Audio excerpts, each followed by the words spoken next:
And then maybe we can do a little discussion. So maybe just do a poem or something. I was thinking, trying to share about like, your work and your efforts. And then maybe any reflection about that. And then maybe we could have a discussion and poetry after. We can go ahead and start. We'll start with reflection by Brother Basheer, which we are very much honored by his presence.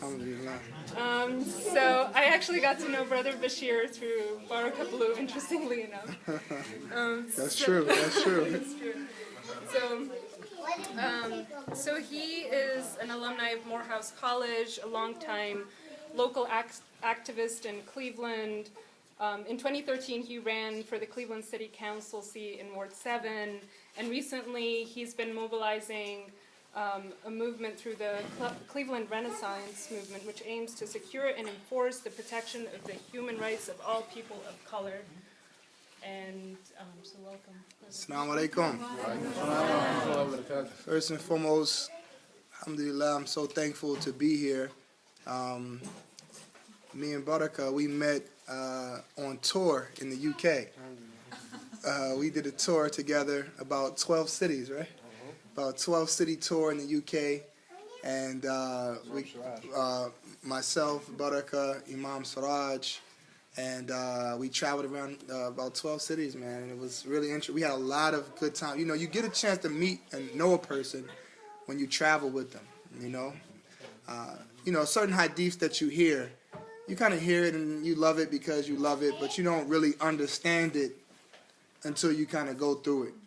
And the Prophet ﷺ says that you get a chance to know people when you travel with them. Because, you know, you travel, you're tired, you're hungry.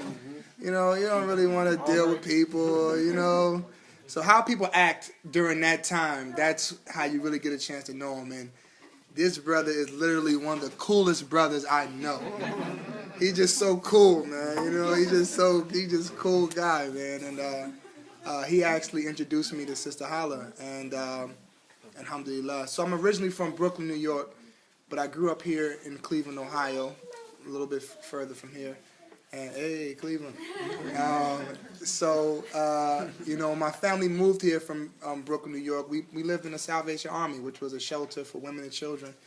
And while living there, my mother, who passed away 5 years ago from breast cancer, my best friend, when she, while we were living in this homeless shelter, she would take us to go feed other homeless people.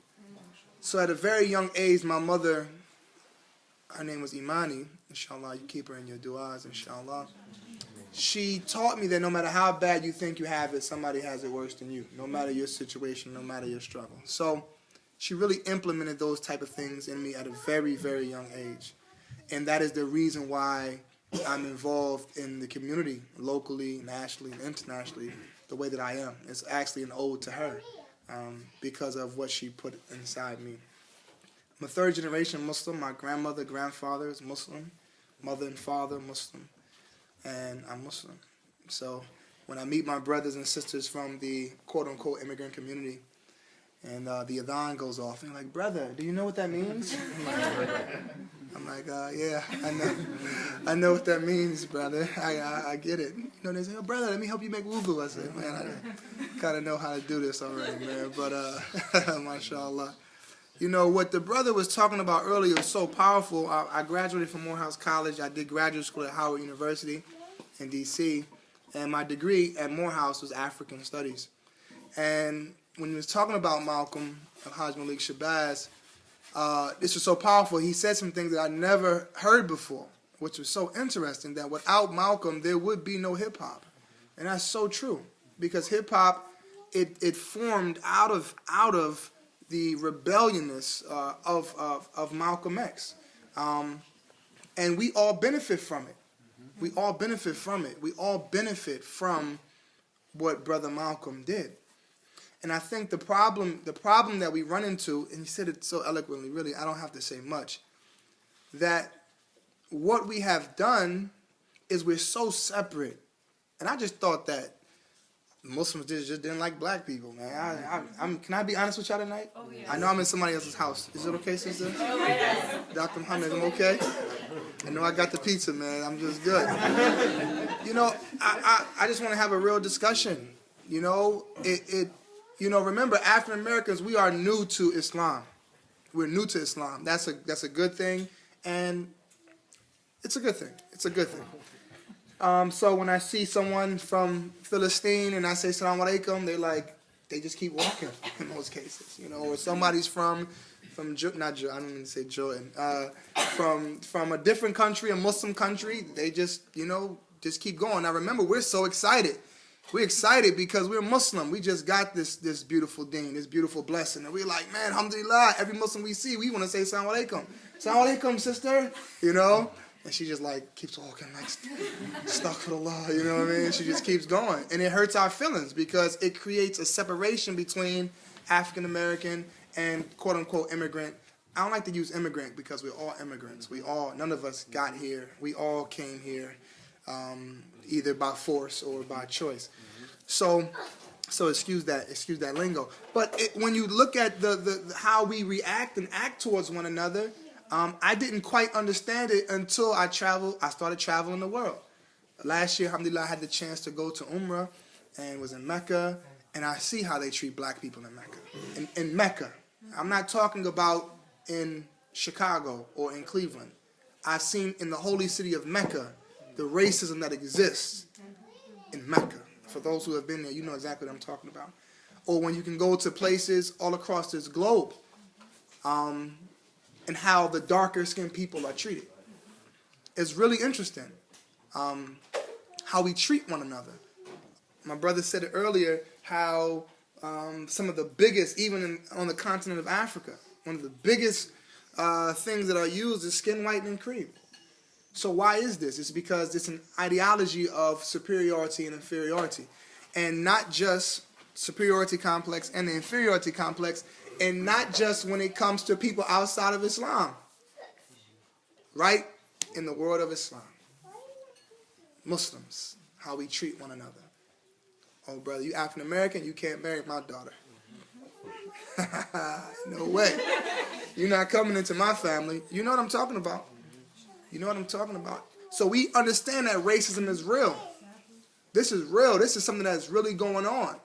And not just quote unquote racism between black and white or black and Arab and so forth and so on, but also the hatred that exists even between our brothers and sisters that's from the continent. So everyone has this ideology of who they think African Americans are based upon the media. I'm getting to a point there. Based upon the media perspective. So even before many of our brothers and sisters from overseas come to America, they already have a perception of who they think African Americans are. And in some cases, you have people who will tell them, don't even deal with the African Americans. Don't even go down there and mess with them. Even though your favorite athletes are black, your favorite musicians are black, they told us to throw away hip-hop because it was haram, and now some of the biggest hip-hop artists are Arabs. It's interesting, man. They said, throw away our culture as African American. Throw away your culture. This is haram, haram, haram, haram. And now I traveled with Mahir Zain. We did a tour in Australia, and hijabis were the majority of the audience jumping up and down. Allahu Akbar, Allahu Akbar. I was like, look at this. You told me not to like Tupac, but look at how you deal with Mahir Zain. You know, I'm like, wow, look at this. So we just have this energy that I'm the best and you are not as good as me. So what Malcolm was able to do was he was able to travel the world and connect the struggles of all people. He was able to connect what African Americans were dealing with, as well as what was going on in parts of Africa, also what's going on in parts of Asia. And everybody was able to come together because of it. So what does that mean?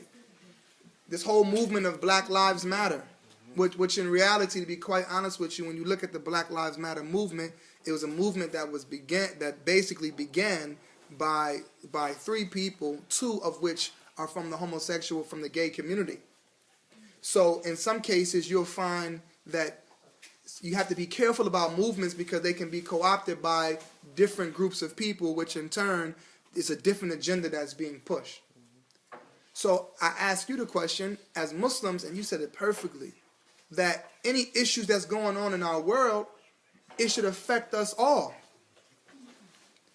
What happened with Tamir Rice, right? We don't have to go far because right here in America, what happened in California, New York, California with Oscar Grant, New York with Eric Garson, Laquan McDonald in Chicago, what happened all across the country, all those deaths took place right in Cleveland, Ohio.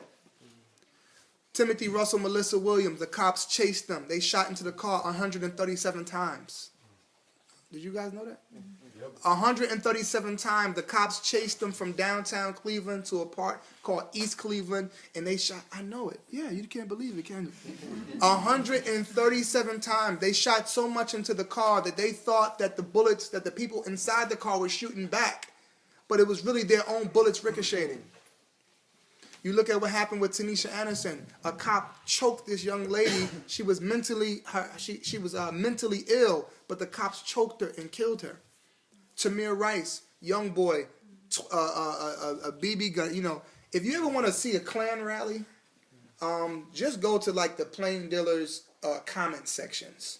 This is like a real live Ku Klux Klan rally. Anytime you want to like to see how people feel, the things that they say, you couldn't believe it. So everyone's saying, well, his parents should have did a better job than all these different type of things, blaming the victim and not blaming the system that allowed murderers to get away and walk away. Why? Excuse my energy. But why wouldn't Muslims be angry about this? Why wouldn't you be upset about this? Why wouldn't human beings be upset about this? Forget just classifying ourselves as Muslims or African Americans or Arabs or wherever you come from, Pakistanis, Indians, African, wherever you come from. As human beings, why wouldn't it bother you? As mothers, why wouldn't it bother you? How many mothers do we have? Can you raise your hand, mothers? Can you imagine you getting a phone call that your child was just shot and killed? Can you imagine? Now listen, and it's particularly us being Muslims now, this is just something that can happen. Now look at what's going on in Oregon right now. Now instead of being called terrorists, they're called militia. And they're called patriots. Thank you, sister.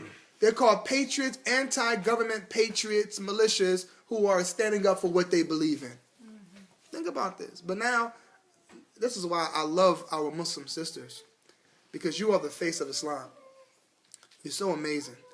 No matter what's going on, man, you tie your hijab up even tighter, you know? I mean, without you, where would we be in reality? But think about the same people that create these messages against Muslims are the same one that create the messages against black people. It's the same media. But before 9/11, our people, our brothers and sisters from the immigrant community was like, America is a great place.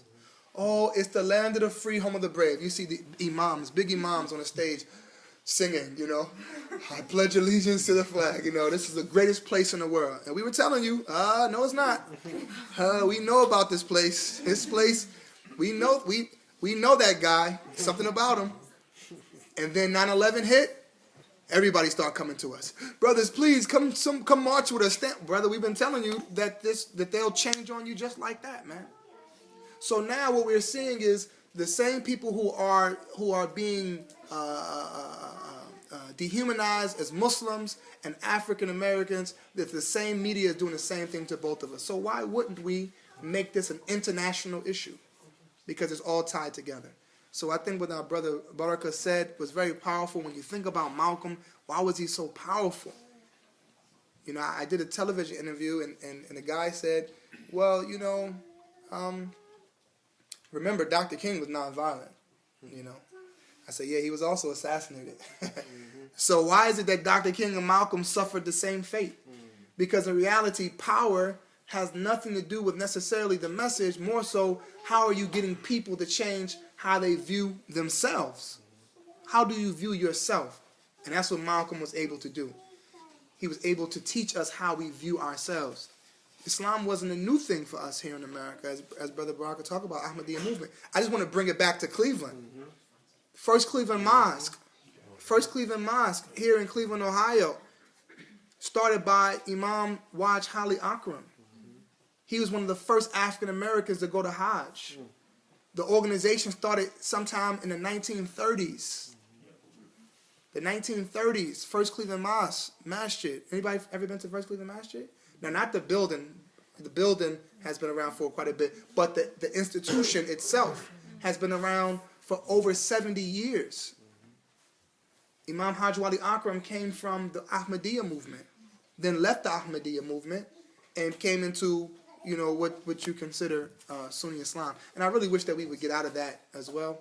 This idea of who's Sunni and who's Shiite and I'm Sufi and are you Muslim, man? Okay, are you a human being? I don't care what you are, okay? You know, and then you go back to the credibility that you talked about. It's powerful. Why do we love Malcolm? Because it's like, oh, he's Muslim? Oh, okay, cool. In my community, some people may not even know I'm Muslim. And then once they find out, they're like, oh, we love him already. You know, we already love him, you know? Because I'm in the projects, you know? I'm in the community. I'm working with the people. You know, right now we're working, Dr. Muhammad and Hala and myself, working on putting together a community clinic. A community clinic, you know. So many doctors. Everybody's a doctor, you know what I mean? Is that either a doctor or engineer? I don't know what's going on, but alhamdulillah, like come into the community. Because that's what we're supposed to do as Muslims. That's what we're supposed to do. So I kind of want to begin it there with a conversation, and maybe if you have questions or you have dialogue, I know Baraka and myself, inshallah, we recite a couple of poems for you, and I'm so excited to be here with you. This is my first time. Muslims don't usually ask me to come anywhere.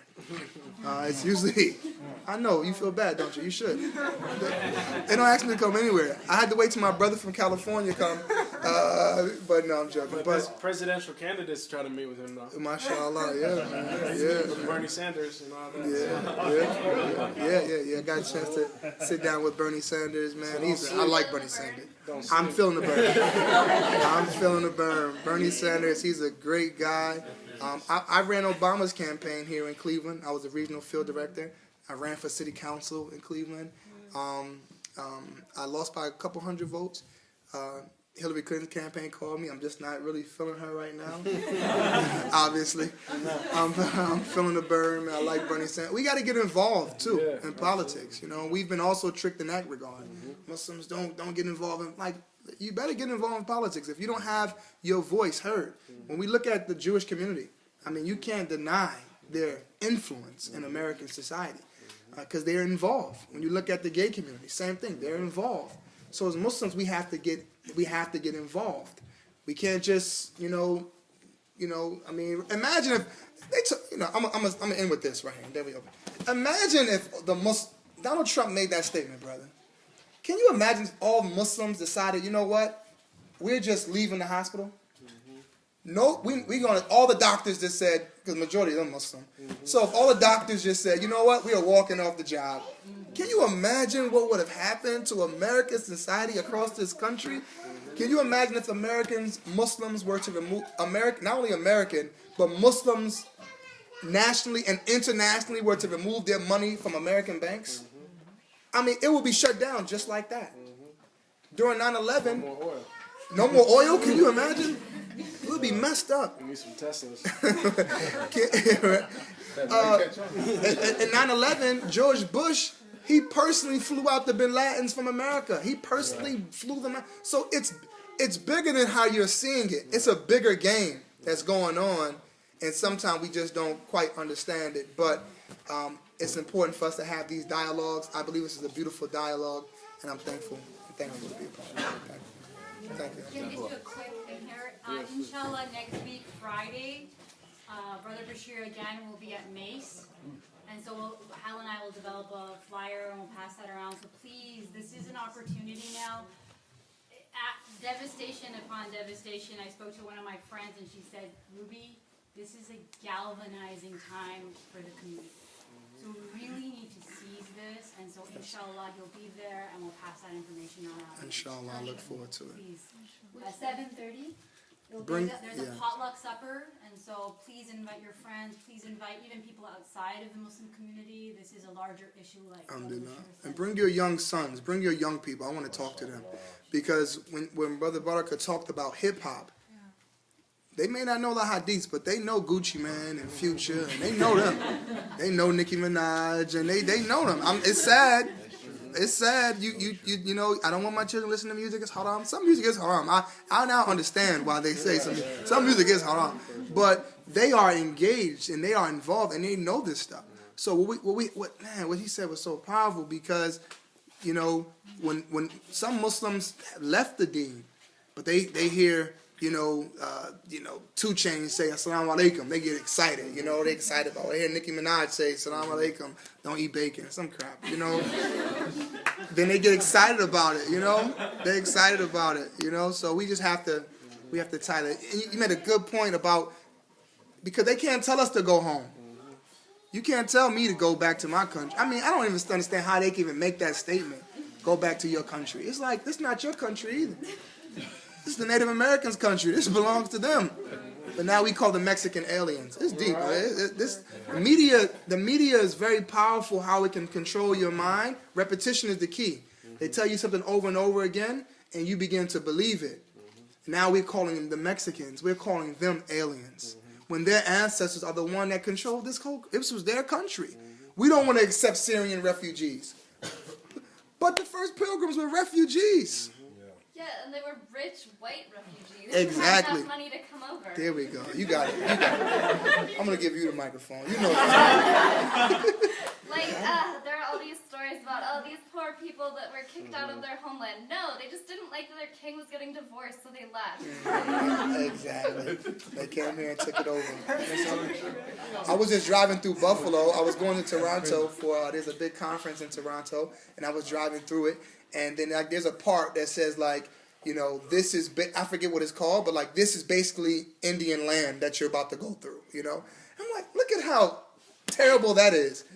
You mean to tell me now I'm driving and this is the Indian land right here, and then goodbye, this is the end of the Indian land as we're going through. It's like the whole thing was theirs. And we just, you know, we have no regard for other human beings. And you know what? Sometimes Muslims do the same thing. Muslims have to be very careful because we do the same thing in how you treat people, how you disrespect. I mean, I didn't even know it was so bad. I didn't even know tribalism was so bad until I started talking with Muslims. We never even heard that. You got, you know what I'm saying, Bloods and Crips here, but, you know, you got the different tribes in Africa and different tribes in Pakistan, and I'm like, goodness gracious, y'all don't like each other? You mean to tell me y'all don't get married to each other? Oh, my God. MashaAllah, man. I wanted to go back to something you said earlier, because I've had other discussions. I know this brother was involved in Ivan's coffee shop. We've talked about that a little bit. I think how Muslims relate to each other is a very important point. You mentioned, you know, when you were on Hajj, I've heard a lot of stories of brothers who've come back and saw a lot of stuff. You know, a lot of brothers always say, well, you have to go be careful what you're going over there looking for. Nobody's looking for anything. I think we see this stuff in a lot of people. They get shocked when they make Hajj. It's like, wow, I didn't know that these kinds of things were emerging. I want to come back to Al-Hajj because I've thought about this a lot. Like you talked about how Al-Hajj, during his travels, he went to Egypt, Saudi. I was trying to find in my research over the years where people actually sat him down and talked to him about how the Arab world viewed the Africans, because during the Bandung conference, that was a big issue. And also Kwame Nkrumah's son, Gamal Nkrumah, who writes for the Egyptian Gazette, he talked about why the OAU organizations never got off the ground during those discussions, because there was a lot of old wounds that were opened up between the Maghreb and sub-Saharan Africa, right? So I think it's important for us to understand first, how did Malcolm, if you have any information on this, I couldn't find it, maybe you did, how did he deal with them types of questions, man, about, for instance, you know, because the Pan-Africanists, for all of the arguments we put on Malifi Asante and Hakeem Madhubuti and the rest of them, and even John Henry Clark, I have problems with some of their reasoning, but they do raise an important point in that at the end of the day, I don't know if they really hate Islam so much as they hate the history of, let's say, Tipu Tip and the Zanzibarian slave trade and all these other things. The Trans-Saharan stuff. Yeah, all of that, right. So, I mean, how did Malcolm perhaps deal with that from your knowledge, if you have any? That's a great question, and I was thinking about it. I think he probably, because he was like a dignitary, was treated very well personally. And I think another thing to remember, and it took me traveling quite a bit to kind of get this, is that in a lot of other parts of the world, see, race is a fluid thing. Yep. And because Malcolm is no one would say he's not a black person in America. But because he had a bit lighter skin, Right. you know, he actually in most parts of the not only the Middle East but Africa, he's not considered a black person. Right. And I know a lot of brothers who came, who are African Americans, who went to Africa and they were called white, and they were like, "You're messing with my identity right now," right? Because you know what I mean. There's just a different conception. It's not a universal category. It's made up anyway. Because in America, it's a one-drop rule. Right. You're black if you got one drop of black blood. Right. That's just how it was. So, anyway, I mean, I'm not 100% sure, but I know I don't think he really wrote much about how it troubled him. But I do know, you know, the good thing, the beautiful thing, is that he met people. All of his interactions with white people in the Americas was, this is a white person looking at a black person. There's this understood power dynamics. Yeah. But when he was in Mecca and in the Muslim world, he met people that would be considered white here. Right. Right? A lot of people like from Syria, they look like me. Yep. But they looked at him as a brother. Right. And they loved him. Right. You see what I'm saying? So that, what he said, that air of whiteness, like what it meant to be a white person, it was gone. Right. And so there's a description. You could say you have white skin, but it's just a descriptor. It's not a category. Right. You see what I'm saying? And so this is when he starts writing about how Islam could solve racism. Because it's obviously not that all Muslims are free of it, but that it exists in the Muslim world. So, right. Well, the Pan-Africanists really trounced on that, I think, because they were hip to that letter. And, of course, they lived longer than Malcolm. Right. And they got hip to the subtleties of these types of these types of social dynamics between, not to use the term immigrant, but the communities that came over here. And also they were hip to the history. So I think we need to probably talk to each other more as Muslims, for sure, man. I don't think we've gotten past that yet, outside of the danger zones that come up that pull us together, right? Like the one couple, a Middle Eastern couple that got shot by that guy in North Carolina. Right? All of a sudden, you know, the Muslim Lives Matter thing came out. And I remember going down to D.C., as you mentioned, right after September 11th, it was very charged. There was a lot of stuff going on, a lot of marches. I was in D.C. with the brothers down in downtown Public Square and all of that. But every time the flames die down, you know, we go back to our same situation. You know, you said something I want to touch on real quick, because there's a different. I've found in my travels that black people are treated differently in other places. Yep. But African Americans are treated even a little bit different.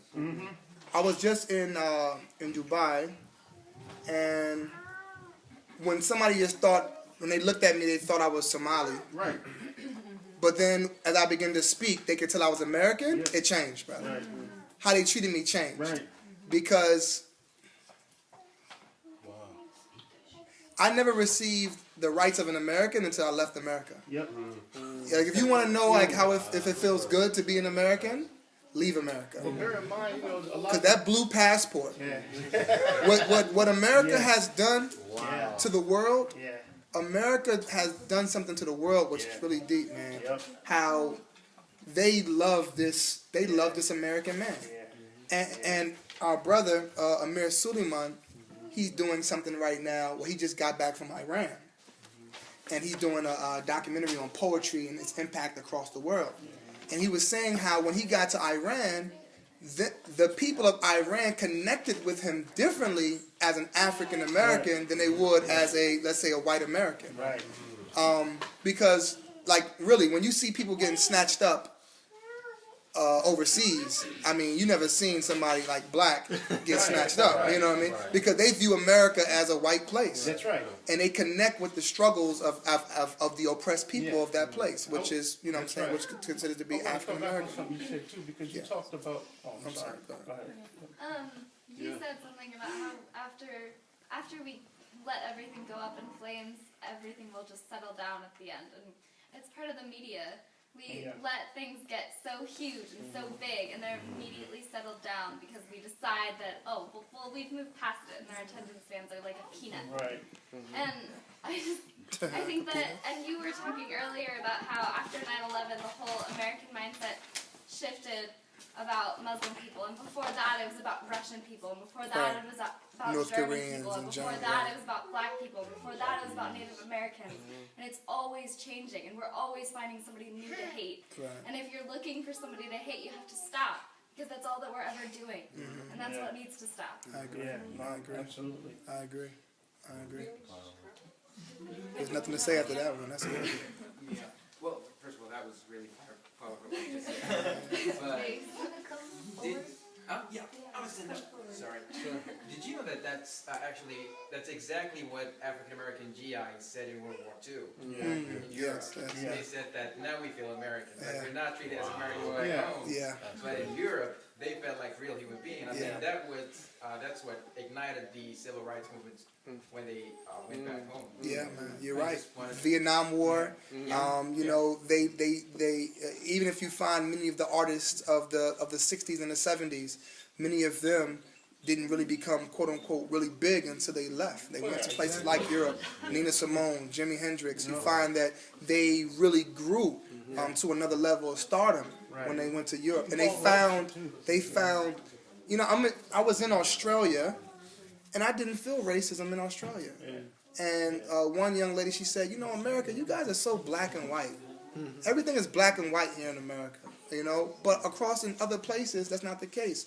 You go to places like London, and you go to places like, as I said, in Australia, and you go to these places, you don't see that same type of energy that you see here in America. But America has created it. America has created it when you can find this situation here in Cleveland when a cop doesn't even get indicted. A cop doesn't even get indicted. I mean, when you look at the video of Tamir Rice being killed here, being murdered, the gun wasn't even pulled out. And I want you to take a step further. If the police officers were truly afraid for their own lives, why would you drive up so close to this young boy? If you don't know what I'm talking about, I urge you to look at the video so you can see it. He said he had a BB gun, but they never got a chance to see it. The 911 officer said he looks like he's a man, and you know it's a fake gun, blah blah blah blah blah.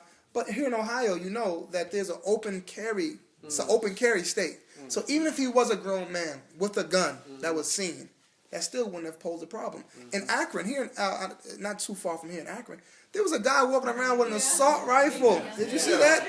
He was walking around and he was being protected by the police. So black people are coming out like, what are you doing? You know, they're yelling at him. The cops are yelling at black people. What you guys doing? Get over here.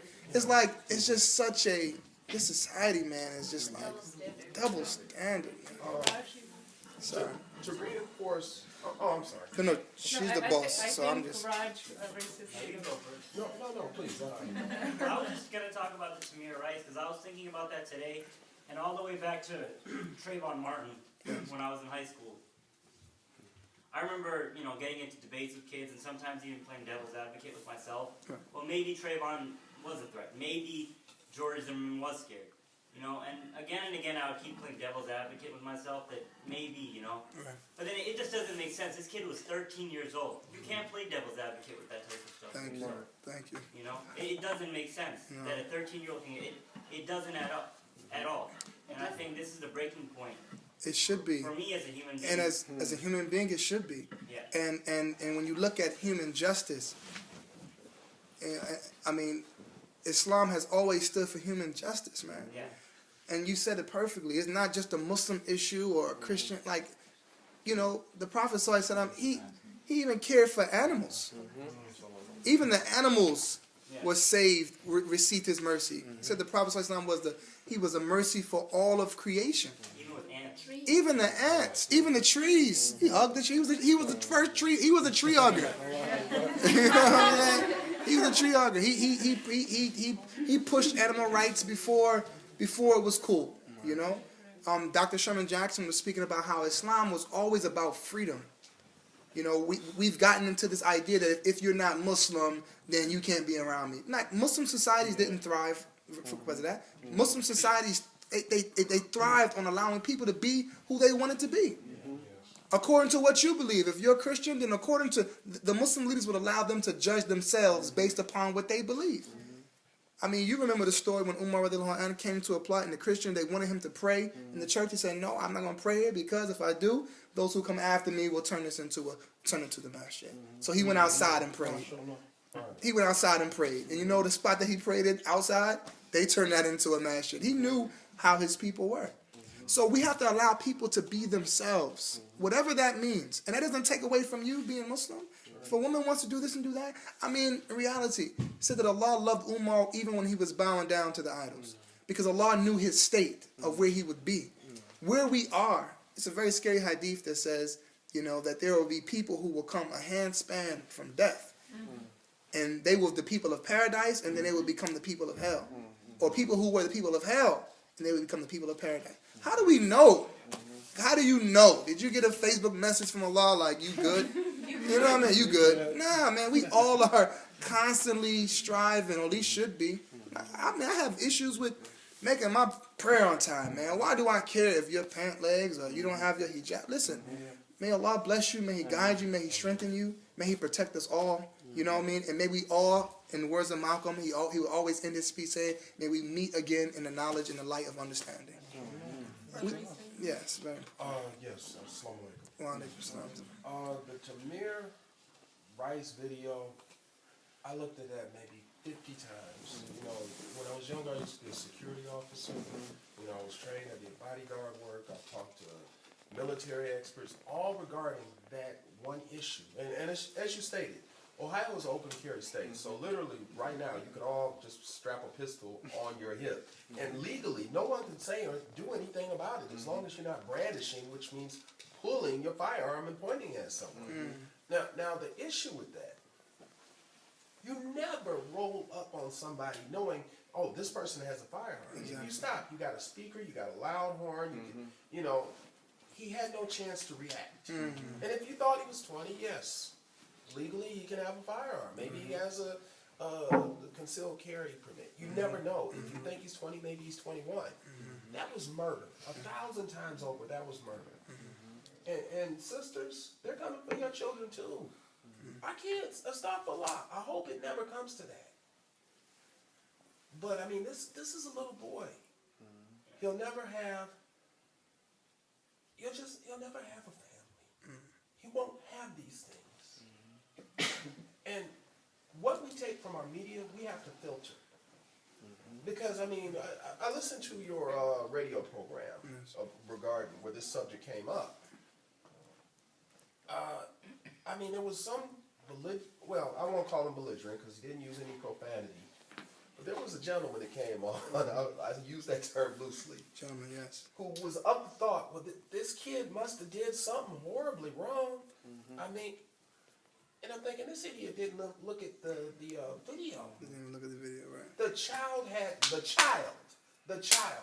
just like, Trayvon Martin. Legally in America, he is a child. Where else can you stalk and hunt a child and murder them? And then get off? And get off and then walk away scot-free. That's what pissed me off. And you know what the thing of it is? Me too.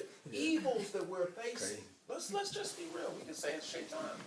You know, we can say a lot of things, but we have to do something about it. I mean, because this has been a regular occurrence. It goes back to, oh Lord, I could say my parents' time.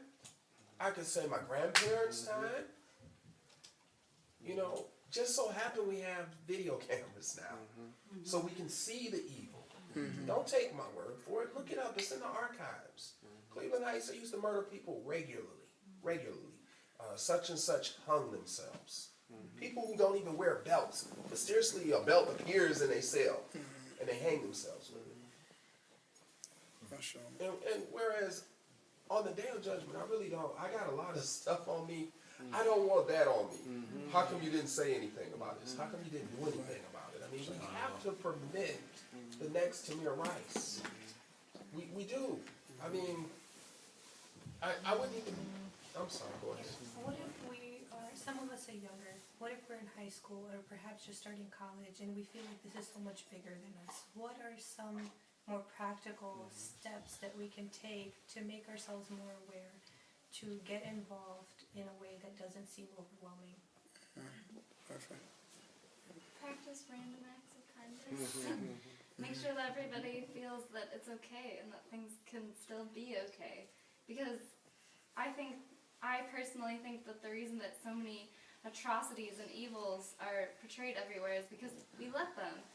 We let ourselves, we play devil's advocate and we're like, well, maybe we do feel threatened, but it doesn't matter if we feel threatened. What gives you the right to take somebody's life? If they're not definitely threatening you, then you have no right. You could never have that right. We don't have the right to take another person's life. And I think that the best way to realize that and to realize how we don't have those rights is to appreciate everybody that we're around. And I appreciate all of you. I'm glad I'm in this room. And I feel appreciated by all of you. And thank you. And just spread all of those feelings because they're really important for the world to feel them. It's powerful. And she had the answer. Yeah, and I mean, that's another thing is there's no one thing. There's a lot of fronts. And everyone's going to have a different role. And you see it sometimes in activist circles or people that are trying to work for better things. One of the ways that kind of like shaitan will creep in is you start to hate on someone else who's doing another initiative which is worthy, but they're not doing what you're doing. You see what I'm saying? Or they have a different way about it. So it's just important that we support people in our heart, even if we may not think it's the most urgent way to deal with it. Allah created so many various people with all our beautiful diversity. There's different roles. And if you're waiting for change to happen, that's a problem. Waiting for, there's a quote that says, one courageous person is the majority. So people like all of you who are here, it just takes you to just do it. Even if you're kind of nervous and you're kind of scared, because we all have fear. Every last one of us are afraid of something. If you're waiting to do something and not have fear, then you'll be waiting for a long time. But those who will be successful are those who move forward in spite of your fear. And that means starting a program. Right now what we're doing right now is we're planning for, in Cleveland, a Muslim-Christian dialogue. Because we haven't had, my uncle, his name is Imam Abdul Malik. So he travels around and he speaks throughout the country. And we're sitting him down, and there's another a reverend here from Olivet Baptist Church in Cleveland named Reverend Colvin. So we want to sit them down. So I just thought about it and just said, let's do it. So if you have a thought of wanting to do something, we have to stop having what I call mental abortions, which means that we kill it with doubts and fears. If Allah inspired you to do something, then do it.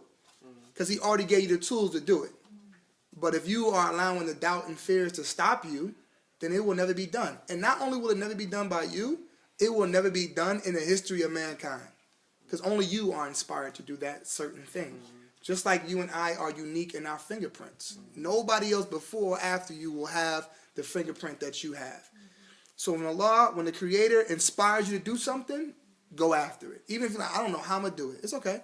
Just move forward in it. And next thing you know, it's like, oh, wow. How did this happen? Because you committed to it. Once you commit to something, then things happen. And going off of what he's saying, sorry, you had your hand up before me. Okay. I was just going to say, I think, just like you were saying, that interfaith communication, I think one of the most important things that we can do is reach out and learn about people who are unlike ourselves. Yes, sir. Because I think one of the most relevant kinds of fear for this, these things that we're talking about are fear of people who are, different, and just a lack of understanding.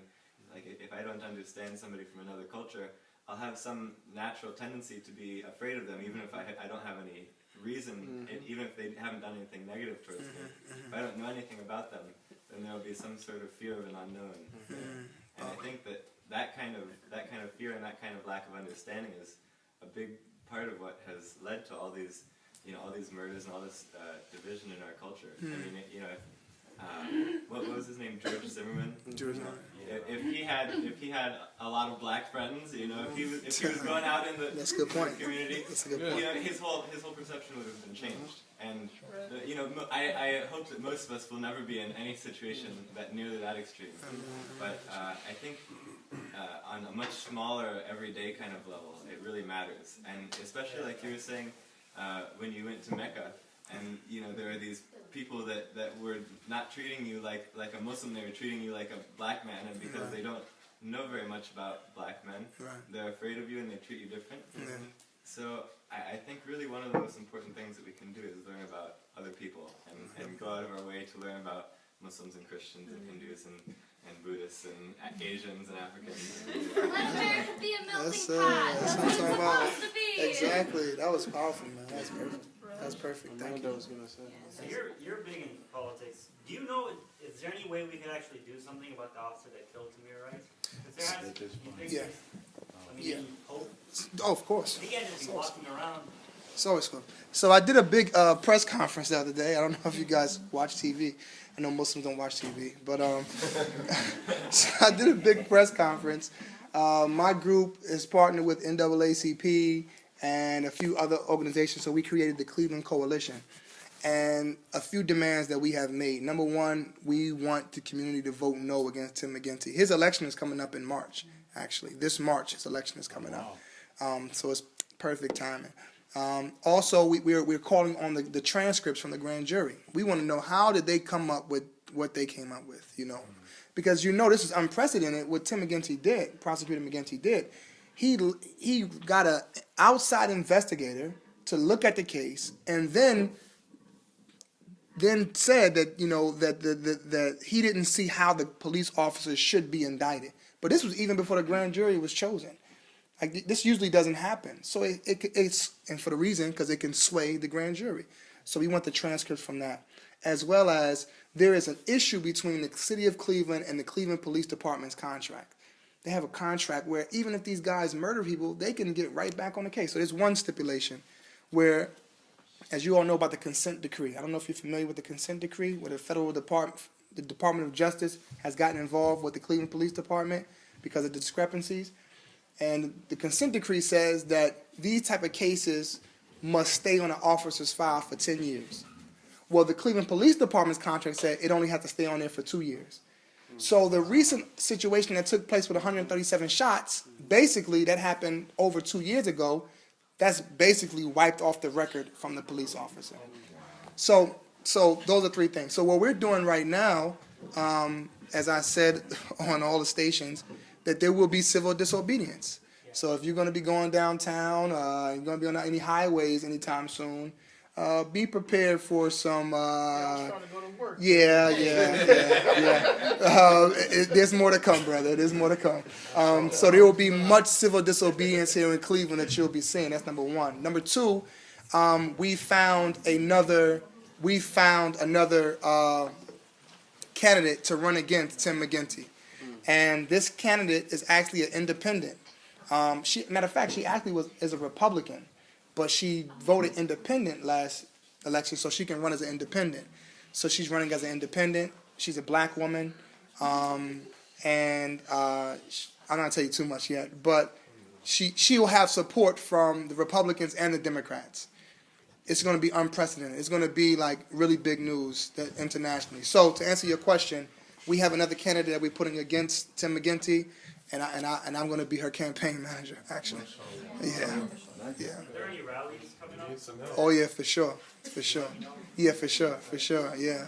If you want to touch and maybe as through the Medina project, we can update whenever there's something. Yeah, please. Yeah, definitely. And I wouldn't want to see you all out blocking highways or anything, but you can leave that up to us. But I think that there is some correlation between what's going on with Muslims and what's going on with African Americans. I think it's some real correlation, and I think that the Muslims really need to be involved in what's going on. When we see, can I be real? Okay. When we see our brothers and sisters who are Arabs or Pakistani or Indian, we either see them owning groceries, owning stores, owning gas stations, or at the doctor's office. But there's no other time that we spend besides the media telling us, who my people are. Because the blessing about me being African American and Muslim is that I'm able to be international. Because no matter where I go in China, I'm making salat, they're going to accept me. You know what I mean? But a black Christian can't go to Jerusalem or go to the Vatican and feel that same love. So And even in their mindset, they're kind of boxed in. So they believe what the media says. W.E.B. Du Bois, he wrote something called the double consciousness. You guys should Right know there? this. Yeah? Double consciousness, being black and being American. So what I wrote something called the triple consciousness. Being Muslim, black, and American. Why? Because all three are different worlds and sometimes they don't like each other. The Muslims don't like black people. The black people don't like Muslims. The Muslims don't like Americans. Americans don't like Muslims. Blacks don't like America. America don't like blacks. It's like we are all in this different world, and you just like walking in this one, trying your best to walk in this one space. So I just want to urge you to leave your comfortable spaces. I know you all the way out here. You know what I mean, and but come on down to St. Clair and Superior, and you'll be surprised that which you are afraid of, you have no reason to fear. No reason to fear. I have just a couple of things that I want to say. First of all, we keep talking about how all these justice issues are Muslim issues, and they are spiritual issues. And if you have the realization that God is the creator of every single human being, and then you're going to disregard part of his creation, that is a deep-seated spiritual problem. One. Two, there's a lot of pain. There's so many different, this issue is huge. There's so many issues that are huge, and there's so many different ways of going about doing this. And what was mentioned as far as figuring out what it is that you're gifted to do, what it is, because you're all going to notice a different problem. Every single one of us is put in a different place, and we're put in a different time, and we're given a different skill set, and that's an entrustment. The fact that you wake up every day and what it is that you see that bothers you, what it is that you're seeing that perturbs you, what it is that you're seeing that doesn't sit well with you, you're supposed to do something about that. But not only that, is there's so many other issues. And it's one of those things where if you get overwhelmed by that, it can be really easy to get tricked into inaction. The fact that there's something wrong over here, everywhere I'm turning, there's pain. But there's more, it's more than just taking on every single thing at once. Take on what it is that you see the most and what it is that you know you can impact. Do it, don't ignore that, but also become educated about the things that other people are doing. You don't have to necessarily, we're starting one small project. I would love to start like 50,000 projects. I really would, but I can't. But what you can do is know the people who are doing that and back them. Get educated about these things and then also talk about them. Because I don't have my own issue, but the people who I'm interacting with, they might need to be going over into a different battlefield, into a different reality and facing a different thing. So if you have that education, if you care enough to take that on, to learn that vocabulary, to learn about these issues, then you can not only change what it is that you are immediately doing, but you can change the discourse and the vocabulary that we use to talk about these things. Because we're all, whether or not we're actively doing something, we're hearing about this stuff. If you're in school, if you're around people, you hear about all these things. These aren't issues that we don't talk about. We do talk about them. And a lot of times we just sit there and don't have enough education to say anything, and we're not doing anything. And if we aren't going to be actively shaking in a particular cause, but we know it's wrong, you have to at least become educated enough to speak out about it. You have to at least show that you care about it and not just let it be spoken, because that's a kind of acceptance and a passivity. That's kind of all I was going to say about that, but you guys all have your own things. I know you do. I know a lot of people here, and you guys all have things that you're really passionate about. And those are all things that need to be taken and that need to be put into action. And that's the kind of thing where we're all kind of, in this particular space, this group, we're here to grow that. Like, that's a huge part of what we believe in, is the fact that what we're going to do when we come together and we pull all these passions together, we can do crazy stuff. But I want you guys to go after those things. And then we have some performances that need to be happening right now, so we're gonna stop talking. And that was so powerful, though. That excites me, man, because you run into people who are not passionate, and anything, and Barack, I know you know this, like, the one thing that we hate as passionate people is the people who are not passionate. It's like, what do you want to do? I don't know. You just like living zombies, man. So alhamdulillah, I'm glad to see that passion. That excites me. Yeah, and just to like tie it in with when we're talking about Malcolm, one thing you see Malcolm, you see all these videos of Malcolm, and look at how powerful a speaker Malcolm is. And Farrakhan actually mentioned when he met Malcolm, he's like, he was speaking so bad about white people, I was scared of him. Right? But the point is, Malcolm is seen as this fearless, stand for something or fall for anything, fearless, brave human being, and he was all those things. But he also, and I tried to highlight that, he had a whole community with him, and they really lived together, and their whole lives was that thing. A lot of these ministers, you know, or people in the Fruit of Islam or whatever, they didn't even get paid. They worked as like a cook in the restaurant and all these things to get their money, and then all their free time was that. And so I think one thing is, like you said, like we really need to be about this with our lives, and also we need to foster communities that support us as we all go through our own transitions, man, and we all are trying to figure it out. And none of us are perfect. And I think one of the problems with a lot of Muslim spaces is you don't have that like space where people can like have their process and figure it out and make mistakes and all this, but we're still supporting each other no matter what, because we love each other and we're all flawed. And we all want the mercy of God, and so we all want to treat each other with mercy. And so I think that obviously with the Madinah Project and with what Basheer is doing and many other Muslim organizations is like that, is that we really need to be serious. Maybe some people have a lot of finances, some people have a lot of free time, some people have a lot of intellectual resources or spiritual resources or activism or whatever it is, and we all have our role to play, and we all have to not belittle each other, but really try to support each other in growing as one for common goals, inshallah. And it goes back to what the brother said earlier in the ayat. It just hit me when you were talking. The brother read the ayat from the Quran and how they say and they do. And in some way, I don't know, we've been tricked to think that standing up for justice is not un-Islamic, but like it's separate from ibadah. Like that is worship. Your dhikr is not just, you know what I mean, on your fingers, but your dhikr is in your action. Bismillah. How do you show subhanallah? How do you show glory to Allah? You show that by going into places where people wouldn't go, you know, only to find out that it's one of the best places to be. That's where you'll find the most genuine people in these places, you know. So that ayat that was talked about earlier is exactly that. That's how we show that we love Allah. That is ibadah. That is worship, when we are feeding the people, when we are uplifting people, when we are standing for justice. Yes. Give our sister the last word.